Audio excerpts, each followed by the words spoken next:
So a lot of you know that I'm heading off to the U.S. tomorrow to attend the General Church clergy meetings. And one of the main things that happens at these meetings is talking about doctrine.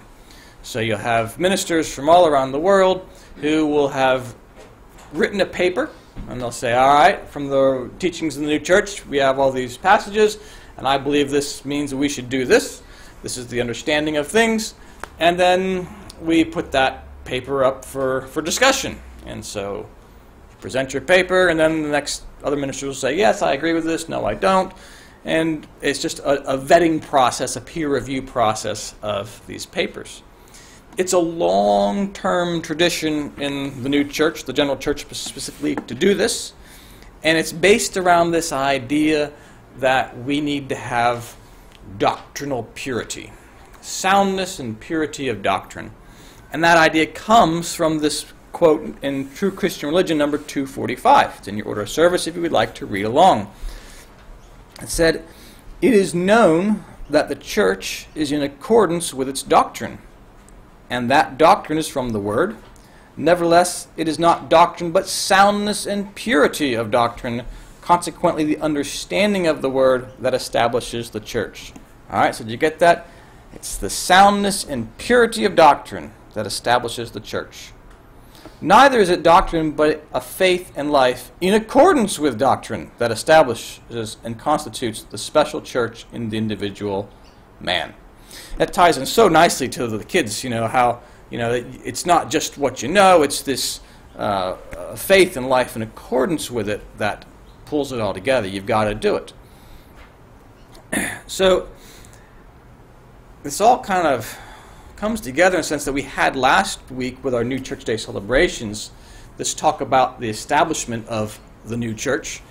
And in the story of Revelation, we're familiar with some of the images there. You have the dragon and the one goes to the sun, and then the city comes down, and we say, there's a new church.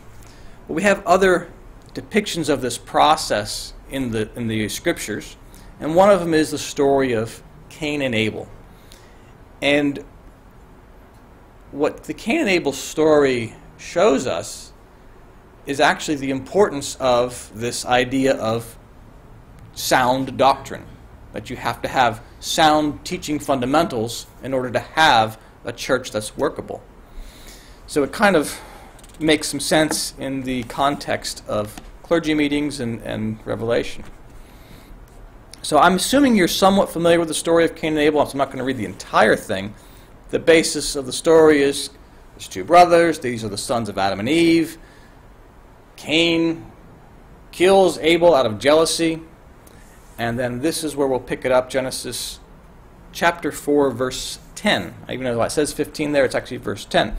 The Lord said, "What have you done?" So he's saying this to Cain. "Listen, your brother's blood cries out to me from the ground.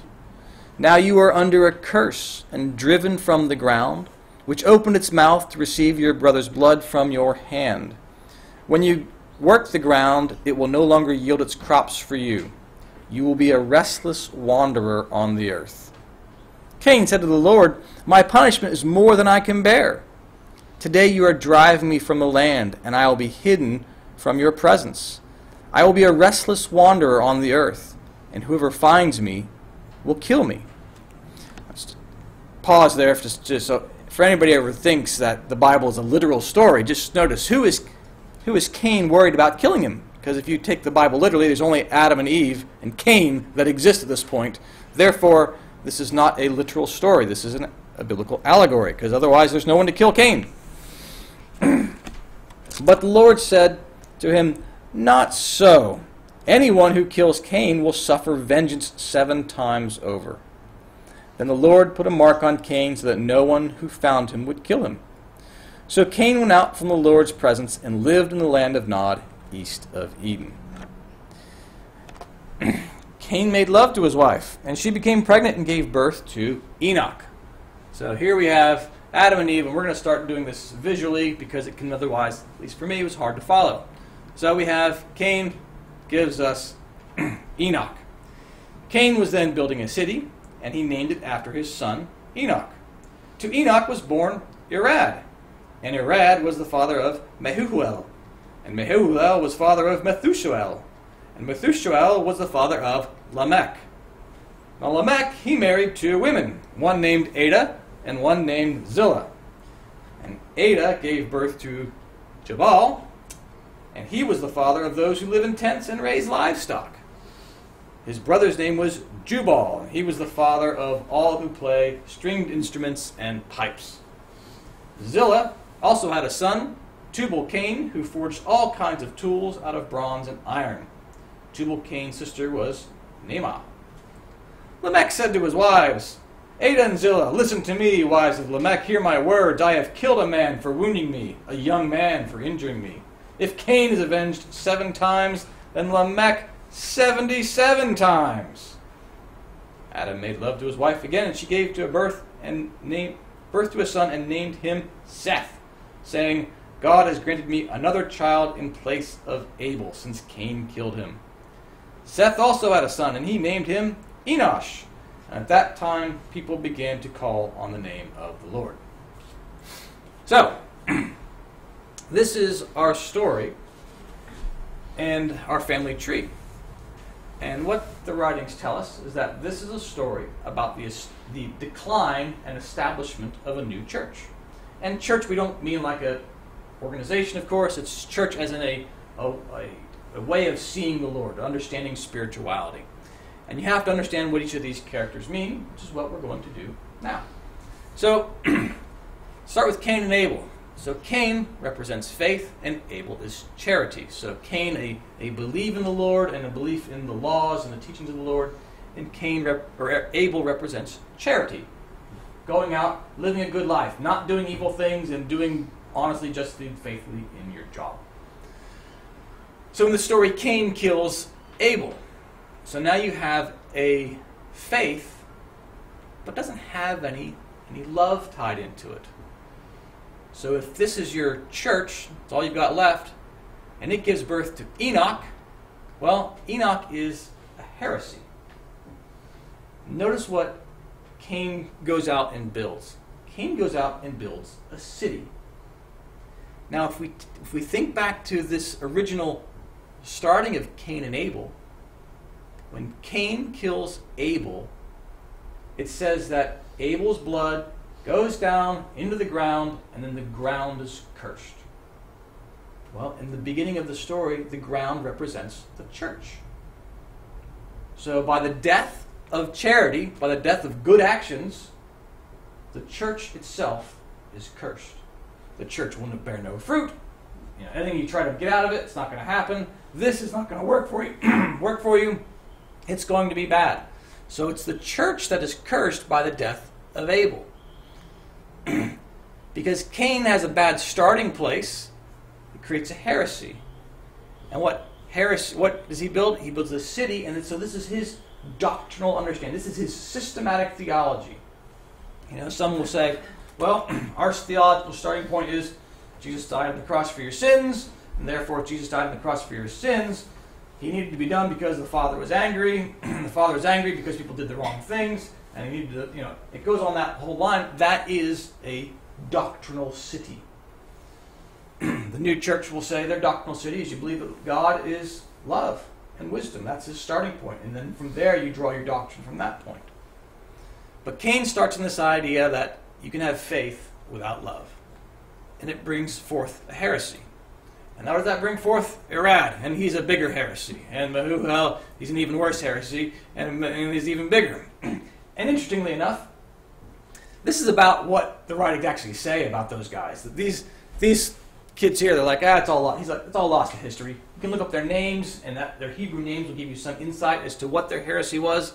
But suffice it to say, it kept getting worse. Till we get to Lamech. And Lamech is vastation, which is this period where there's nothing good left. Even what Cain had that was right is now gone. It's vasated. And so you see there's 1, 2, 3, 4, 5, 6. 6 represents vastation. So that is your picture of a vastated process. It starts with a faith separated from love, turns into a heresy, and keeps on going down until there's anything good left, nothing true left in the church. So what does Lamech do? He marries twice. He marries Ada, and Ada is spiritual and celestial things of a church. These two wives, are the beginning of a new church. Zillah is the natural things of the church. Now what the writing says is that these two ladies, while they correspond to the beginnings of a new church, they don't have anything internal. It's that their actions are starting to match up to what a church should look like on the outside, but their insides still haven't matched up. But at least they're doing the outward functions of a church. That's where it starts. So this spiritual and celestial, and I should have reversed it, because celestial is the higher one, has Jabal. Jabal is the teachings about the holy things of love. And this one is attributes of faith, comes from love. And then Zillah has the natural Tubal Cain, the toolmaker, the craftsman. Think about it in terms of a craftsman works with iron and bronze and those kind of things. So he's the knowledge of natural good and truth. So you see this, going down, and then we still have something left, and we're starting to make things kind of about love again, aren't we? That's what these things are more about. Well, the next in this period, so Adam and Eve, they know each other, and they have Seth. Seth's the new son. And Seth represents a new faith, a faith that believes in love. And he has Enosh, so it's a new church where charity is first. And thus begins a whole new line of spirituality, a whole new church. One of the interesting things about this particular genealogy for me is that as you go forward in the Bible and you start following these genealogies around, you'll find that Cain's whole line here ceases to exist. They all get wiped out in the flood. Noah comes out of Seth's line. So this new church comes out of Seth and then Enosh, and it goes blah, blah, blah, blah, blah, blah, several generations, and you get Noah. And it's Noah's people that survive. And so this faithless, mostly vastated, worthless church eventually is done away with. But it's still used in this process to get to the new one. Because it's out of these two wives here that this knowledge is kind of passed on and comes through Seth. So it's this whole generation of a new church. And this, again, ties back to the idea of why do we have clergy meetings and discuss papers? Because of this guy right here, heresy. It's all trying to say, look, we've got to hold this together as best we can, because if we don't want to keep falling down this line and end up at Lamech. Because it's a picture of a vastated church. A couple quotes I want to bring to your attention on this.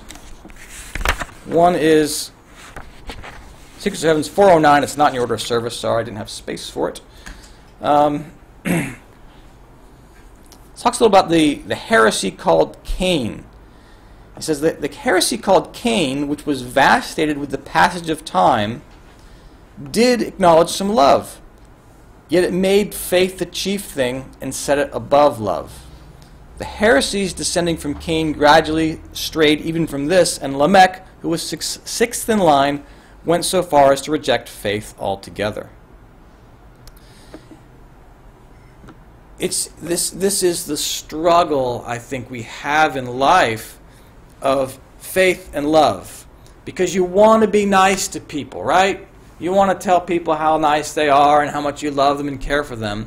And yet you have to have the other side of it, of wisdom, to actually guide. And so this is this picture here of what happens when you don't have the wisdom, and all you have is, when all you have is wisdom and no love, you end up in a bad place. The same thing can happen if the opposite happens. If all you have is love but no wisdom, you end up saying that everything's great and everything's wonderful, and when it's not. It's It's this search for truth and a search for balance in the world, that if you don't have both, you end up with nothing. You end up with a mess. So then you have these wives of Lamech, who, as I said earlier, they're devoid of faith, but externally they do what they're supposed to, which helps guides us to a new place. And then you have this one at the end, Secrets of Heaven 442. It's on your order of service. It says, "From all that has been shown in this chapter, it is evident that during the most ancient period there were several doctrinal systems separated from the church, and heresies too, each one of them having a name of its own. These separated doctrinal systems and heresies were far more profound in their thought than any today, because people's innate disposition was such at that time." So it's he's giving us a picture that it's a real mess. What ultimately matters in the end when we depart this world isn't a matter of the doctrinal system, it's a matter of, do we do the essentials right? And the essentials are, do we intend to do well to others? Do we acknowledge the Lord? And do we follow the Ten Commandments? Every religious system has the Ten Commandments and they have a God. And what Swedenborg goes through as he explores the spiritual realm, he says, look, I've met lots of people who die and they wake up and they have things wrong. But in the afterlife, there's an eternity of time to correct things. You can believe all sorts of wrong things, but you have to have Cain and Abel. You have to have a belief, and you have to have love, charity. You have to have both. If you've killed off one, you're not going anywhere. You're not going in a good direction. You've got to have both.